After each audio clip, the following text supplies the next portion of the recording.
Hello friends, welcome to my YouTube channel. My name is Harjeet Kaur. आज हम discuss करेंगे 3 March के daily current affairs questions, right. तो अगर आपको इस पर्टिकुलर लेक्चर की पीडीएफ चाहिए तो उसके लिए आप मेरा टेलीग्राम चैनल भी ज्वाइन कर सकते हो, जिसका लिंक आपको नीचे डिस्क्रिप्शन बॉक्स में मिल जाएगा। तो शुरू करते हैं। सबसे पहले देखते हैं आज के important days.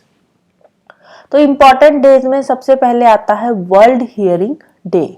World hearing day basically celebrate किया जाता है फॉर दोज पीपल जिनमें हियरिंग इम्पेयरमेंट्स है, जो हियरिंग लॉस कर चुके हैं, अब वो सुन नहीं पा रहे।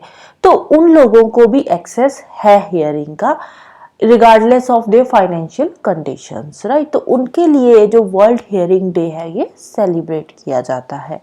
और इस साल का थीम क्या है वर्ल्ड हियरिंग डे का? तो थीम है changing mindsets, let's make year and hearing care a reality for all. मतलब जो लोग नहीं सुन पा रहे तो उनके लिए भी इसको रियलिटी बना दें कि वो अब सुन पाएंगे, राइट। तो थीम क्या है? Changing mindsets, let's make year and hearing care a reality for all. फिर दूसरा दिन आता है 3 मार्च को ही वर्ल्ड वाइल्ड लाइफ डे। ये वाइल्ड लाइफ की कंजर्वेशन के लिए बेसिकली सेलिब्रेट किया जाता है। तो इसका थीम है connecting people and planet, exploring digital innovation in wild life conservation. Wild life को कंजर्व करने के लिए नए नए डिजिटल एंड इनोवेशंस को एक्सप्लोर करना, राइट। तो चलते हैं नेक्स्ट क्वेश्चंस पे। क्वेश्चन नंबर 1 है Renu Sud Karnad became the chairperson and independent director, right। First नहीं है, chairperson and independent director of Renu Sud Karnad. नाम याद रखना है। रेणु सूद कर्नाड रिसेंटली किसकी चेयरपर्सन बनी है? इंडिपेंडेंट डायरेक्टर तो नहीं पूछा जाएगा, बट चेयरपर्सन का क्वेश्चन आ सकता है, डेफिनेटली बन सकता है। तो रेणु सूद कर्नाड किसकी चेयरपर्सन बनी है? तो वो बनी है पेयू की चेयरपर्सन। किसकी बनी है? पेयू की चेयरपर्सन। कौन है? रेणु सूद कर्नाड। नेक्स्ट है basic structure and Republic. Book release हुई है, नाम क्या है? Basic structure and Republic. तो किसकी बुक है ये? ये बुक है गोवा के गवर्नर की। गोवा के गवर्नर ने ये बुक रिलीज करी है। तो नाम क्या है गोवा के गवर्नर का? PS श्रीधरन पिल्ले। PS श्रीधरन पिल्ले ने बुक लॉन्च करी है, बुक रिलीज करी है, जिनका नाम क्या है? Basic structure and republic. Next है recently PM Modi releases dash instalment of PM Kisan scheme. PM Kisan scheme के अंदर कौन सी इंस्टॉलमेंट रिलीज करी गई है? तो 16th इंस्टॉलमेंट रिलीज करी गई है पीएम किसान स्कीम के अंदर।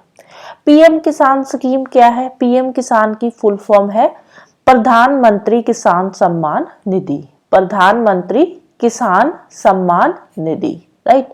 किसान सम्मान एंड निधि। तो अभी रिसेंटली 16th इंस्टॉलमेंट इसकी रिलीज करी गई है। ये कब ऑपरेशनल हुई थी? तो ये आई थी 1 दिसंबर 2018 को। तो ये एक सेक्टर सेंटर स्कीम है। सेक्टर सेंटर स्कीम है, इट मींस कि जो 100% फंडिंग है वो कहाँ से आएगी? सेंटर गवर्नमेंट की तरफ से आएगी। और इस स्कीम के अंडर हर एक फार्मर को एनुअली 6,000 ईयर्स दिए जाते हैं। एनुअली 6,000 रुपीज दिए जाते हैं हर एक फार्मर को। कितने दिए जाते हैं? 6,000 रुपीज दिए जाते हैं एवरी ईयर, राइट।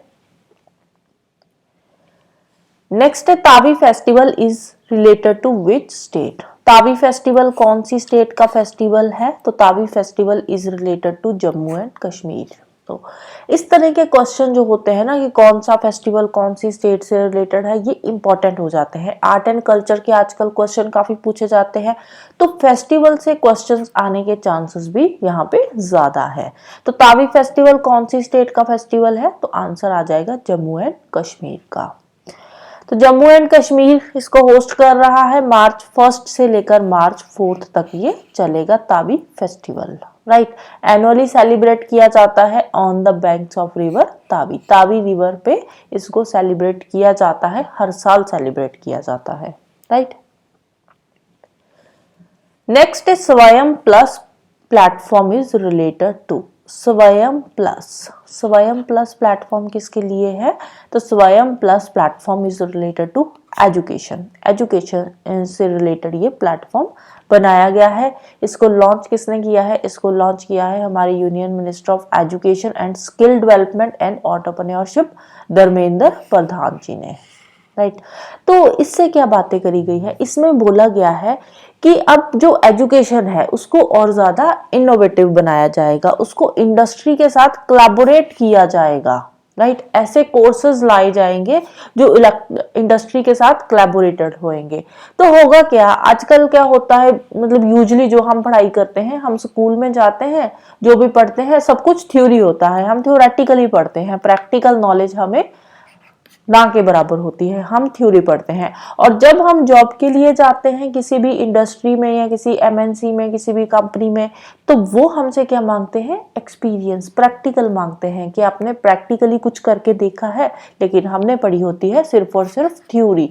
तो इसीलिए अब ये स्वयं पोर्टल जो है, जो स्वयं प्लस है, स्वयं प्लस लॉन्च किया जा रहा है कि जो स्टूडेंट्स है उनको थ्योरी के साथ साथ प्रैक्टिकल नॉलेज भी दी जाएगी, इंडस्ट्रीज के साथ कोलैबोरेट किया जाएगा प्रैक्टिकल नॉलेज के लिए, क्योंकि स्कूल में तो थ्योरी ही पढ़ाई जाएगी, लेकिन प्रैक्टिकल नॉलेज के लिए इंडस्ट्री के साथ कोलैबोरेट किया जाएगा। तो उसके लिए कौन सा इनिशिएटिव लेकर आई है हमारी सरकार? स्वयं प्लस। नेक्स्ट है संगीत नाटक अकेडमी। संगीत नाटक academy announces how many Academy Ratnas and Academy Puraskars for 2022-23 respectively. संगीत नाटक अकेडमी ने अकेडमी रत्नास अनाउंस करे हैं एंड अकेडमी पुरस्कार अनाउंस करे हैं। अकेडमी रत्नास टोटल 6 अनाउंस करे हैं और अकेडमी पुरस्कार 92 अनाउंस किए हैं। तो आंसर आ जाएगा हमारा ऑप्शन ए। तो ये जो अकेडमी रत्नास, अकेडमी पुरस्कार है, ये किससे रिलेटेड है? ये आर्ट्स के फील्ड से रिलेटेड है। जो आर्ट्स से फील्ड से जुड़े हुए लोग हैं उनको ये अवार्ड्स जो है दिए जाते हैं। अकेडमी रत्नास हो गया या फिर अकेडमी पुरस्कार जो है वो दिए जाते हैं। तो फर्स्ट टाइम 1952 में दिया गया था। ये जो अवार्ड्स है 1952 में दिए गए थे। एकेडमी रत्ना जो है इसके अंदर 3 लाख रुपीस दिए जाते हैं, एक ताम्रपत्र दिया जाता है और एक अंगवस्त्रम दिया जाता है। ताम्रपत्रम it's a kind of certificate, right. अंगवस्त्रम में क्या होता है? एक वो कपड़ा सा होता है जो गले में डाल देते हैं, राइट। तो एक तरह से उनको ऑनर किया जाता है। अकेडमी पुरस्कार इसमें 1 लाख रुपए दिए जाते हैं, एक ताम्रपत्र और एक अंगवस्त्रम, राइट। Next है who becomes first Indian citizen to be conferred an honorary knighthood by Britain's King Charles III। तो ब्रिटेन के किंग से किसको, कौन सा पहला इंडियन सिटीजन है, राइट, इंडियन सिटीजन है जिनको ऑनरेरी नाइटहुड मिला है या दिया गया है? तो उनका नाम है Bharti Mittal, the founder of Mittal industries, right. Next है Pankaj Kumar Chatterjee wins Romain Rolland book prize 2024 for. Pankaj Kumar Chatterjee, इनको रोमेन रोलैंड बुक प्राइज दिया गया है 2024 का। तो कौन है? अब नाम से पता चल रहा है चैटर्जी है तो बंगाल के होंगे, बंगाली होंगे। जी बिल्कुल बंगाली है। तो इनको किस लिए ये अवार्ड जो है रोमेन रोलैंड बुक प्राइज दिया गया है? इनको दिया गया है बंगाली ट्रांसलेशन के लिए। बहुत सारी बुक्स की इन्होंने बंगाली में ट्रांसलेशन करी है। लेकिन ये जो रोमेन रोलैंड बुक प्राइज दिया गया है ये स्पेसिफिकली कौन सी बुक के लिए दिया गया है? तो बुक का नाम क्या है? ये एक फ्रेंच नॉवल है जिसका नाम है स्टालिन्स काउच, राइट। तो स्टालिन्स काउच को इन्होंने बंगाली में ट्रांसलेट किया था। तो फ्रेंच ओरिजिनल नाम इसका क्या है? ली दीवान दे स्टालिन। ली दीवान दे स्टालिन फ्रेंच नाम है, मे बी प्रोनाउंसिएशन गलत हो। तो इसको लिखा किसने था? इस नॉवल के राइटर कौन है? Jean Daniel Baltassat, right. Jean Daniel Baltassat पता नहीं एल साइलेंट है नहीं, आई डोंट नो। तो जो भी है जीन डेनियल बी आप करके इसको याद रख सकते हो, राइट। नेक्स्ट है recently which e commerce company gets RBI's payment aggregator licence. RBI's payment aggregator licence, ये जो जिसको आरबीआई पेमेंट लाइसेंस मिल जाता है, एग्रीगेटर का लाइसेंस मिल जाता है, फिर वो क्या करते हैं, उनको कौन सा एक्सेस मिल जाता है, पेमेंट्स का एक्सेस मिल जाता है। सेफली लोग जो है वो उसी जो भी कंपनी है या फिर कोई ऐप है उस ऐप के थ्रू वो सेफली पेमेंट्स जो है हम कर सकते हैं। तो रिसेंटली आरबीआई ने किसको दिया है ये एग्रीगेटर का लाइसेंस? तो रिसेंटली दिया गया है अमेजॉन पे को, right. Next, what is India's rank in Global Intellectual Property Index 2024? Global intellectual property index 2024 recently release किया गया है, जिसमें इंडिया का रैंक क्या रहा है? इंडिया का रैंक रहा है 42nd रैंक, राइट। तो इंडेक्स क्या है? Global intellectual property index, right. Global intellectual property index, property index है, इंटेलेक्चुअल प्रॉपर्टी इंडेक्स है, तो जिसमें इंडिया का रैंक रहा है 42nd रैंक। तो टोटल कितनी कंट्रीज थी? 55 कंट्रीज थी। तो 55 में से इंडिया का 42nd रैंक रहा है, तो कोई इतना ज्यादा अच्छा रैंक हमारा नहीं है। लास्ट ईयर भी हमारा 42nd था, इस साल भी 42nd है, तो हमने कोई भी इंप्रूवमेंट नहीं करी है इंटेलेक्चुअल प्रॉपर्टी राइट्स में, राइट। टॉप 3 कंट्रीज कौन सी है? टॉप 3 कंट्रीज है US, UK and France. First है यूएस, सेकंड आई है यूनाइटेड किंगडम और थर्ड नंबर पे है फ्रांस। इसको रिलीज कौन करता है? आप देखो, कोई भी इंडेक्स आता है तो इंडेक्स को कौन सी कंपनी या कौन सी इंस्टीट्यूशन रिलीज कर रही है, तो इसका भी आपको पता होना चाहिए। टॉप की कंट्रीज का पता होना चाहिए और इंडिया का रैंक पता होना चाहिए, राइट। टॉप की कंट्रीज हम देख चुके हैं, रिलीज कौन करता है? Bye US chamber of commerce global innovation policy centre. US chamber of commerce global innovation policy centre, right. तो ये इस इंडेक्स को रिलीज करता है, right. So that's all about today.